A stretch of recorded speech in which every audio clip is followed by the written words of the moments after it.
Hello everyone, welcome to this channel word check with PRM. मेरा नाम है प्रियंका। चलिए स्टार्ट करते हैं आज का वीडियो और सीखते हैं नए वोकैब्स। ये सारे वोकैब्स हिंदू न्यूज़पेपर और भी इंग्लिश न्यूज़पेपर से लिए गए हैं। कॉम्पिटिटिव एग्जाम्स के जो बुक्स आते हैं उनसे भी लिए गए हैं, तो ये सबके लिए इम्पॉर्टेंट है। हमारा पहला वर्ड है vexation. Vexation vexation VEXATION। Vexation एक नाउन होता है, संज्ञा, और इसका अर्थ होता है झुंझलाहट। जब हम बहुत ज़्यादा इरिटेट हो जाते हैं तो झुंझला कर जब हम किसी से बात करते हैं तो वो जो झुंझलाहट होता है उसी को कहा गया है वैक्सेशन। किसी बात से बार बार परेशान होना, जड़ जाना या मन का खिन्न हो जाना। ठीक है, तो किसी बात से जब आप जब एक ही चीज़ बार बार होती है या आप किसी चीज़ से परेशान हो जाते हो, चढ़ जाते हो या मन खिन्न हो जाता है तो उसको हम बोलते हैं झुंझलाहट। ठीक है, और इसका जो है सिनोनिम क्या क्या हो सकता है वैक्सेशन का। जैसे आप इंग्लिश में बोलते हो इरिटेशन, मैं इरिटेट हो गया हूँ। इरिटेशन चिढ़, जिसको चिढ़ हिंदी में बोलते हैं। या आप बोल सकते हो एनोयंस। ठीक है, ANNOYANC, एनोयंस। एनोयंस मतलब होता है खींच नाम, वो भी चिढ़ टाइप का होता है। एग्रीवेशन, ठीक है, एग्रीवेशन मतलब बहुत ज़्यादा परेशान हो जाना। या आप कहते हो फ्रस्ट्रेशन। फ्रस्ट्रेशन का भी वही अर्थ होता है, निराशा के साथ साथ चिढ़ना, झंझलाना, झंझलाहट जैसी फीलिंग होना, तो उसको हम फ्रस्ट्रेशन बोलते हैं। तो वैक्सेशन के ये सारे सिनोनिम्स हो गए, इरिटेशन, अननोयंस, एग्रीवेशन, फ्रस्ट्रेशन। और वैक्सेशन का हिंदी क्या हुआ, झंझलाहट। अब इसको इन सेंटेंस कैसे हम यूज़ करेंगे। His constant delays were a source of great vexation. His constant delays were a source of great vexation. उसकी लगातार जो continuous constant delay था, लगातार जो देरी थी, वो मेरे लिए बहुत फ्रस्ट्रेशन, झुंझलाहट का कारण थी। ठीक है, आई होप आप लोगों को समझ में आया हो। हमारा अगला वर्ड है स्लाइनेस। स्लाइनेस का अर्थ होता है, पहले तो इसका पार्ट्स ऑफ स्पीच हम देखते हैं। ये है नाउन, और स्लाइनेस संज्ञा तौर पे, संज्ञा शब्द के तौर पे यूज़ होता है। और स्लाइनेस का अर्थ होता है चालाकी। ठीक है, चालाकी। जब आप होशियारी से काम निकालते हो, चुपचाप होशियारी से काम निकालने की आदत, जिसमें इंसान अपनी बात सीधा न रख कर इस तरह से घुमा फिरा कर रखता है जिससे उसका काम चल जाता है, काम हो जाता है, काम बन जाता है। ठीक है, जैसे आप इंग्लिश में क्या बोलते हो, बीइंग क्लेवर या सिक्रेटिव टू अचीव समथिंग। ठीक है, तो ये होता है चालाकी, जिसको आप बोलते हो इंग्लिश में स्लाइनेस। अब इसका सिनोनिम क्या क्या हो सकता है। कनिंग, कहते हैं ना, ही इज़ वेरी कनिंग गाय, मतलब चालाक है। ठीक है, कनिंग है। या आप बोल सकते हो ट्रिकीनेस। ट्रिकीनेस मतलब धोखे वाली चतुराई, जनरली जो ऐसी चालाकी होती है जिसमें सामने वाले को धोखा मिलता है। या आप और भी बहुत सारे वर्ड्स यूज़ कर सकते हो, जैसे क्राफ्टीनेस बोल सकते हो, CRAFTINESS। क्राफ्टीनेस का मतलब होता है चाल बाजी। ठीक है, तो कनिंग हो गया, क्राफ्टीनेस हो गया, ट्रिकीनेस हो गया, ये सारे स्लाइनेस के क्या हैं, सिनोनिम्स हैं। अब हम देखते हैं स्लाइनेस को एज अ वर्ड हम सेंटेंस में कैसे यूज़ करते हैं। He achieved his goal through sheer slyness. He achieved his goal through sheer slyness. उसने अपनी चालाकी से अपना लक्ष्य हासिल किया। ठीक है, उसने चालाकी से अपना लक्ष्य हासिल किया। हमारा अगला वर्ड है डोलफुल। डोलफुल, DOLEFUL। डोलफुल एक एडजेक्टिव है, विशेषण है ये शब्द, और जिसका अर्थ होता है उदास। ठीक है, उदास। ध्यान दीजिएगा, उदास नहीं बोलना है, उदास बोलना है। उदास, डोलफुल मतलब उदास होना, सैड होना। तो बहुत ज़्यादा दुखी, मायूस या शोक से भरा हुआ फीलिंग, भरा हुआ भाव। तो जब आप शो करते हो बहुत ज़्यादा डीप सैडनेस या सॉरो, तो उस चीज़ को हम क्या कहते हैं, डोलफुल। डोलफुल के सिनोनिम्स आपके हो जाएंगे सैड, SAD, सैड मतलब दुखी होता है। और है ग्लूमी। ग्लूमी मतलब क्या होता है, उदास या निराश, उदास है, निराश है, उसको हम ग्लूमी बोलते हैं। मॉर्नफुल, MOURNFUL, मॉर्नफुल मतलब क्या होता है? शोक, शोक होना, बहुत शोक में कहते हैं ना शोकाकुल, शोकाकुल, तो उसको हम मॉर्नफुल बोलते हैं। सैड हो गया, मॉर्नफुल हो गया, ग्लूमी हो गया। अब हम इससे सेंटेंस में कैसे यूज़ करेंगे वो देखते हैं। She gave me a doleful look, she gave me a doleful look, उसने मुझे बहुत उदास भरी नज़र से देखा, मतलब उदासीन वाली नज़र से देखा। ठीक है, हमारा अगला वर्ड है सेनिलिटी, सेनिलिटी, SENILITY, सेनिलिटी। ध्यान रखिएगा इसके स्पेलिंग को, बहुत सारी वोकैबुलरी की जो एग्ज़ाम्स में जो वोकैबुलरी पार्ट में पूछा जाता है स्पेलिंग टेस्ट, उसमें ये वर्ड अक्सर देखा जाता है या प्रीवियस ईयर क्वेश्चन में आया हुआ है। सेनिलिटी, सेनिलिटी एक नाउन है, एक संज्ञा है, और सेनिलिटी का अर्थ होता है जड़ता या बुढ़ापे की कमज़ोरी। मतलब जब आप बूढ़े हो जाते हो, आपके हार्मोन कम बनते हैं, ना के बराबर बनते हैं, आपकी हड्डियाँ कमज़ोर हो जाती हैं, आपकी थिंकिंग पावर कमज़ोर हो जाती हैं, जब आप फिज़िकली कमज़ोर, मेंटली कमज़ोर हो जाते हो, तो उस चीज़ को आप क्या बोलते हो? सेनिलिटी। तो बुढ़ापे में दिमाग और यादाश्त का कमज़ोर हो जाना, सोचने समझने की शक्ति कम हो जानी, उसे हम बोलेंगे जड़ता या बुढ़ापे की कमज़ोरी, इंग्लिश में बोलेंगे सेनिलिटी। ठीक है, अब सेनिलिटी वर्ड को हम पहले सिनोनिम बाद में देखेंगे, पहले हम सेनिलिटी वर्ड को कैसे यूज़ करते हैं वो देखते हैं। He is suffering from senility in his old age, वो बुढ़ापे में याददाश्त मतलब सेनिलिटी बुढ़ापे की कमज़ोरी से पीड़ित है। ठीक है, जो सबको आती है, जो भी बूढ़े बुजुर्ग होते हैं, तो he suffering from senility in his old age, वो बुढ़ापे में बुढ़ापे की कमजोरी से पीड़ित है, जड़ता से पीड़ित है। अब इसके सिनोनिम्स क्या क्या हो जाएंगे? डॉटेज, ठीक है, डॉटेज का अर्थ होता है बुढ़ापे की जड़ता, उसको भी वही बोलते हैं लगभग। इनफर्मिटी, इनफर्मिटी मतलब होता है कमजोरी। ठीक है, ओल्ड एज वीकनेस।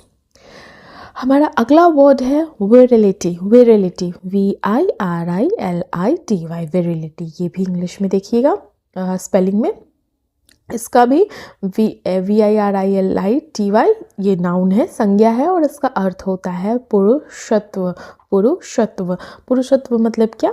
पुरुष की शारीरिक शक्ति, जोश, साहस और संतान उत्पन्न करने की क्षमता, उसे हम क्या बोलेंगे? Virility, virility.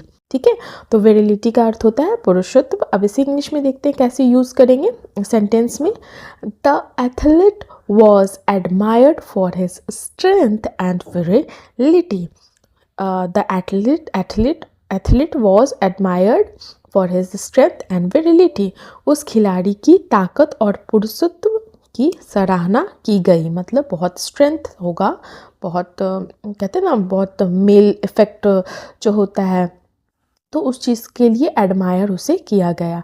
अब विरिलिटी का जो सिनोनिम है, मिलता जुलता शब्द, उसका अर्थ वो क्या होगा देखते हैं। मैनलीनेस, मैनलीनेस का मतलब होता है वही पुरुषत्व, ठीक है, जिसमें मैन इफेक्ट हो। पोटेंसी, पोटेंसी का अर्थ होता है प्रजनन शक्ति, प्रजनन शक्ति। मैस्कुलिनिटी, मैस्कुलिनिटी, मैस्कुलिनिटी का अर्थ क्या होता है? मर्दानगी, जैसे कहते हैं ना कि वो बहुत मर्दाना टाइप है, मर्दानगी है उसमें, मतलब कि जो भी मेल के क्वालिटीज़ होते हैं वो सारे उसमें हैं, तो वो हो गया मैस्कुलिनिटी, फिजिकली, मेंटली, जो भी कह सको। तो विरिलिटी, पुरुषत्व। हमारा अगला वर्ड है एलोक्वेंट, एलोक्वेंट, एलोक्वेंट का क्या अर्थ होता है? एलोक्वेंट का अर्थ होता है प्रभावशाली, प्रभावशाली, प्रभावशाली। एलोक्वेंट एक एडजेक्टिव है, विशेषण है। एलोक्वेंट का अर्थ होता है प्रभावशाली, ऐसा बोलना या लिखना जो सुनने वालों के दिल दिमाग पर गहरा प्रभाव डाले। ठीक है, तो जब हम बहुत ही अच्छे एक्सप्रेसिव वे में लिखते हैं, बोलते हैं, कि सामने वाले बहुत ही प्रभावशाली, मतलब कि उन पे प्रभाव पड़ता है आपकी लिखावट या बोलने का जो भी है तरीका, तो उस चीज़ को हम क्या बोलेंगे? एलोक्वेंट। फाइन, तो इसका मतलब क्या हुआ कि जब हम एक्सप्रेसिव होते हैं, परसुएसिव होते हैं इन स्पीच एंड राइटिंग, तो उसको हम एलिक्वेंट बोलेंगे। ऐसा बोलना या लिखना जो सुनने वालों के दिलो दिमाग पे गहरा प्रभाव डाले। ठीक है, साफ, सुंदर, असरदार तरीके से लिखना या बोलना। अब इसका एग्जाम्पल देखते हैं कैसे। He is an eloquent speaker, वह एक प्रभावशाली वक्ता है, बहुत अच्छा बोलता है। एलिक्वेंट का सिनोनिम क्या क्या हो सकता है? आर्टिकुलेट। आर्टिकुलेट मतलब क्या हुआ कि साफ साफ बोलने वाला। ठीक है, बहुत ज़्यादा साफ साफ अच्छे तरीके से बोलता है। अंडरस्टैंड मतलब कि जो सामने वाले को बहुत अच्छे से अंडरस्टैंड हो जाए, तो उसे हम बोलेंगे आर्टिकुलेट। फ्लुएंट। फ्लुएंट मतलब क्या होता है? धारा प्रवाह, एक्सप्रेसिव, भावपूर्ण, बहुत एक्सप्रेस, बहुत उसके इमोशंस, उसकी फीलिंग, उस जो बोलना चाह रहा है उसको बहुत अच्छे से एक्सप्रेस कर जाए, एक्सप्रेसिव, तो भावपूर्ण। या परसुएसिव, ये सारे क्या हो गए? परसुएसिव मतलब मनाने वाला। तो ये सारे क्या हो गए? एलोक्वेंट के सिनोनिम्स हो गए। आर्टिकुलेट, एक्सप्रेसिव, परसुएसिव, फ्लुएंट, ये सारे एलोक्वेंट के सिनोनिम। ठीक है, तो एलोक्वेंट मतलब प्रभावशाली, एक शब्द में अगर समझे तो। हमारा अगला वर्ड है एंटीसिपेट। एंटीसिपेट, एंटीसिपेट एक वर्ब है, क्रिया है, और एंटीसिपेट का अर्थ होता है पूर्वानुमान करना या आशा रखना। अब किस कॉन्टेक्स्ट में? इसका कॉन्टेक्स्ट बताती हूँ मैं। जब आप किसी बात के होने से पहले ही उसे समझ लेते हैं और मोटा मोटी एक मतलब अंदेशा लगा लेते हैं, उसके लिए तैयार रहते हैं कि ये हो सकता है या ये होना चाहिए, उस चीज़ को हम क्या कहते हैं? पूर्वानुमान, गेस करना। ठीक है, आशा रखना, प्रिडिक्ट करना, एक्सपेक्ट करना, फोरसी करना, ये सारे क्या हो गए? एंटिसिपेट के सिनोनिम्स हो गए। ठीक है, तो टू एक्सपेक्ट और predict something before it happens, मतलब किसी बात के होने से पहले ही उसे समझ लेना और उसके लिए तैयार हो जाना, पहले से अंदाजा लगाना को हम क्या बोलेंगे? एंटीसिपेट। अब एग्जाम्पल देखते हैं। We anticipate heavy traffic today, हमें आज भारी ट्रैफिक की पहले से उम्मीद थी, हमें पहले से ऐसा पता था या ऐसे समझ आ रहा था कि आज बहुत ज़्यादा ट्रैफिक होएगी। ठीक है, तो we anticipate heavy traffic today.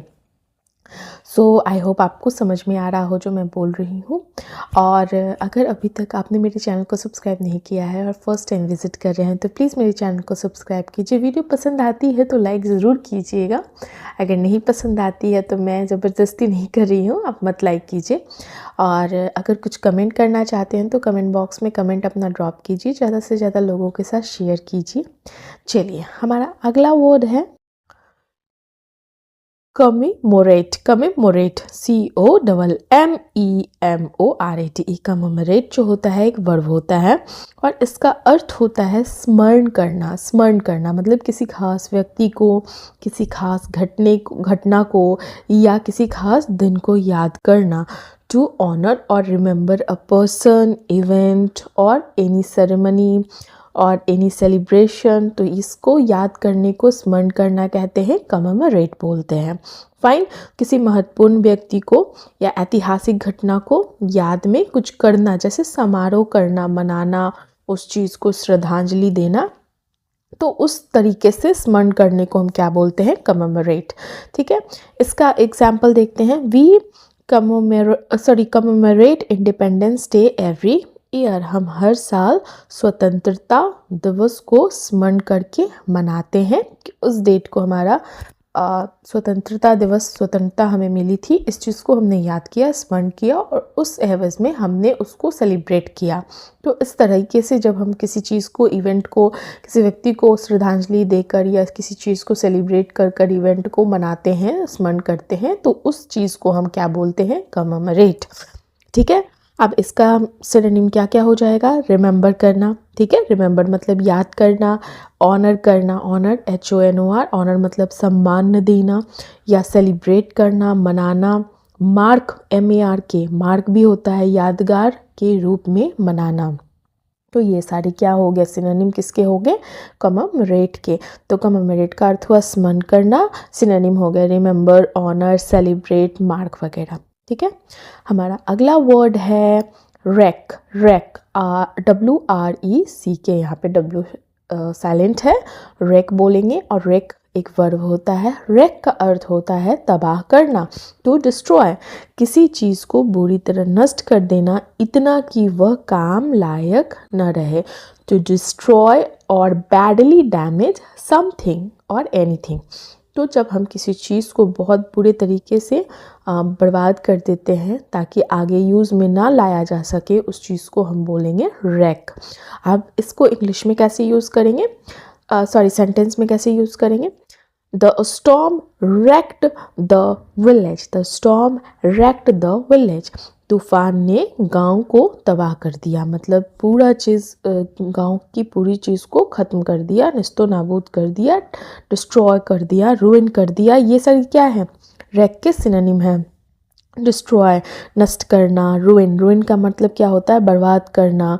Damage करना, डैमेज मतलब पूरी तरह से डैमेज करना, तबाह कर देना, ठीक है, मतलब नुकसान पहुंचाना। डैमेज का अर्थ होता है नुकसान पहुंचाना।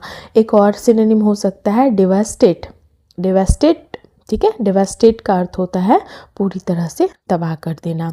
तो रैक का सिनोनिम हो गया डिस्ट्रॉय, र्यून, डैमेज, फाइन, तबाह करना। तो इस चीज़ का रैक का ये अर्थ है और इसको एग्जाम्पल में हम इस तरह से यूज़ करते हैं।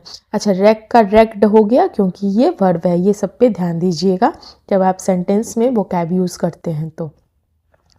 फाइन, हमारा अगला वर्ड है वैक्यूलेशन।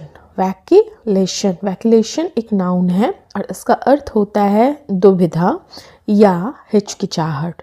दुविधा या हिचकिचाहट, किसी निर्णय पर, किसी डिसीज़न पर बार बार जब आप मन बदलते हैं, कभी इधर तो कभी उधर होते हैं, पक्का फैसला नहीं ले पाते हैं, तो उस चीज़ को हम क्या बोलेंगे? वैक्यूलेशन, VACILLATION, वैक्यूलेशन। तो किसी निर्णय पर बार बार मन बदलना, कभी इधर तो कभी उधर, पक्का फैसला ना ले पाना, कन्फ्यूज़न में रहना, ठीक है, तो उस चीज़ को, अपने ओपिनियन, अपने एक्शन पे, तो उस चीज़ को हम वैक्यूलेशन बोलेंगे। अब इसे हम देखते हैं इन सेंटेंस कैसे यूज़ करेंगे। हिज वैक्यूलेशन डिलेड द प्रोजेक्ट, उसकी जो हिचकिचाहट थी प्रोजेक्ट को लेकर या दुविधा को लेकर, नहीं, नॉट प्रोजेक्ट को लेकर, इसका अर्थ हुआ ये कि जो उसकी दुविधा थी किसी भी चीज़ को लेकर, वो कारण बनी किस चीज़ के लिए? प्रोजेक्ट में देरी होने का कारण बना। तो वैक्यूलेशन ये हुआ। अच्छा, इसके सिनोनिम क्या हो सकते हैं वैक्यूलेशन के? इसके सिनोनिम हो सकते हैं हेजिटेशन, ठीक है, हेजिटेशन, इनडिसीजन। इनडिसीजन मतलब क्या होना? निर्णय ना ले पाना। निर्णय ना ले पाने को हम कहेंगे इनडिसीजन। या हेजिटेशन, हेजिटेशन का होता है ना, बहुत हेजिटेटेड, हेजिटेशन मतलब झिझक जिसको आप बोलते हो। वेवरिंग, वेवरिंग, वेवरिंग का अर्थ होता है डगमगाना, ठीक है ना, डगमगाहट जिसको आप बोलते हो, वेवरिंग होना। या आप बोल सकते हो अनसर्टेनिटी, अनसर्टेनिटी, अनसर्टेनिटी का अर्थ होता है अनिश्चितता। ये भी वैक्यूलेशन का सिनोनिम हो गया। तो वैक्यूलेशन के सिनोनिम्स क्या क्या हो गए? इंडिसीजन, हेजिटेशन, वेवरिंग, अनसर्टेनिटी, ये सारे सिनोनिम हो गए। So our next word, not word, it's idiom, is bury the hatchet। bury the hatchet, bury the hatchet एक इडियम है और जिसका अर्थ होता है सुलह कर लेना। सुलह कर लेना, पुरानी दुश्मनी या झगड़ा खत्म करके जब सुलह कर लेते हैं तो उसे हम बोलते हैं bury the hatchet in idiom. तो किसी तरीके के कॉन्फ्लिक्ट को या किसी तरीके के डिसएग्रीमेंट को जब आप ख़त्म करते हो, एंड कर देते हो, और पीस, मेक पीस, जब आप पीस ला देते हो तो उस चीज़ को हम कहेंगे bury the hatchet। सुलह कर, झगड़ा ख़त्म करके सुलह कर लेने को हम ये बोलेंगे। अब इस सेंटेंस में हम कैसे यूज़ करते हैं? It's time to bury the hatchet and move forward। It's time to bury the hatchet and move forward। अब समय है सुलह कर लेने का और आगे बढ़ने का, मतलब कि जो भी झगड़ा है भाई ख़त्म करो, अब आगे बढ़ो। अब bury the hatchet से मिलता जुलता word, group of word, compound word या जो भी आप बोलो, ये फ्रेज क्या हो सकता है? जैसे मेक पीस मतलब शांति स्थापित करना, पीस शांति लाओ भाई। या रिकंसाइल का अर्थ क्या? रिकंसाइल का अर्थ होता है सुलह कर लेना, पैचअप कर लेना, कहते हैं ना पैचअप कर लो यार, अब जो भी झगड़ा है ख़त्म कर लो, मतभेद सुलझा लो। या कॉल अ ट्रूस का अर्थ क्या होता है? अस्थाई या अस्थाई, टेम्पररी या परमानेंट सुलह कर लेना, ठीक है। तो इस चीज़ को हम क्या बोलेंगे? मेक पीस, रिकंसाइल, पैचअप कर लेना, कॉल अ ट्रूस, ये सारे क्या हो गए? ये हो गए बरी द हैचेट ईडियम के सिनोनिम्स, ठीक है। हमारा अगला वर्ड है carrot, it's not a word, it's a idiom और फ्रेज भी बोल सकते हो। तो कैरेट एंड स्टिक का अर्थ होता है दंड, पुरस्कार, नीति। दंड, पुरस्कार, नीति। किसी से काम करवाने या व्यवहार बदलवाने के लिए एक तरफ लालच भी देना, दूसरी तरफ इनाम भी देना, कहते हैं ना कैरेट। मतलब अच्छा काम किया तो मैंने कैरेट दिया, इस तरह से याद कर सकते हो। पूरा काम किया तो मैंने डंडे दिए। तो कैरेट एंड स्टिक, इस तरह से आप इसको याद कर सकते हो। दंड, पुरस्कार, नीति मतलब कि एक ऐसा पॉलिसी जिससे लोगों को मोटिवेट करते हैं ऑफरिंग रिवॉर्ड, और थ्रेटन करते हैं बाय पनिशमेंट। तो रिवॉर्ड एंड पनिशमेंट इससे मिलता जुलता फ्रेज हो गया, ठीक है, कैरेट एंड स्टिक का। The government adopted a carrot and stick policy to control pollution. The government adopted a carrot and stick policy to control pollution. प्रदूषण को नियंत्रित करने के लिए जो सरकार है उसने क्या किया? उसने एक पॉलिसी लाया, किस चीज़ का? कैरेट एंड स्टिक का, मतलब कि दंड, पुरस्कार, नीति। अगर आप पॉल्यूशन को कंट्रोल करने में हेल्प करोगे तो एज अ रिवॉर्ड भी आपको रिवॉर्ड भी मिलेगा। ऐसा नहीं है कि कुछ नहीं मिलेगा, आपको रिवॉर्ड भी मिलेगा। और अगर आप उस चीज़ को, पॉल्यूशन को बढ़ाने में अगर आप कुछ करोगे तो आपको पनिशमेंट भी दिया जाएगा। फाइन, तो ये हो गया। और भी क्या हो सकता है कैरेक्टरिस्टिक से रिलेटेड फ्रेजेस? जैसे हो सकता है ना, कहते हैं ना इंसेंटिव एंड डेटरेंट, ठीक है। इंसेंटिव एंड डेटरेंट भी मतलब प्रोत्साहन और रोक।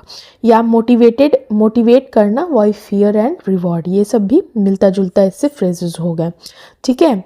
और एक और चीज़ होता है प्यूनिटिव अप्रोच मतलब होता है दंडात्मक तरीका, प्यूनिटिव अप्रोच, ठीक है। तो रिवॉर्ड एंड पनिशमेंट, फिर punitive approach, motivated by fear and reward, ये सारे कैरेट एंड स्टिक के मिलते जुलते शब्द हो गए, फ्रेजेस हो गए।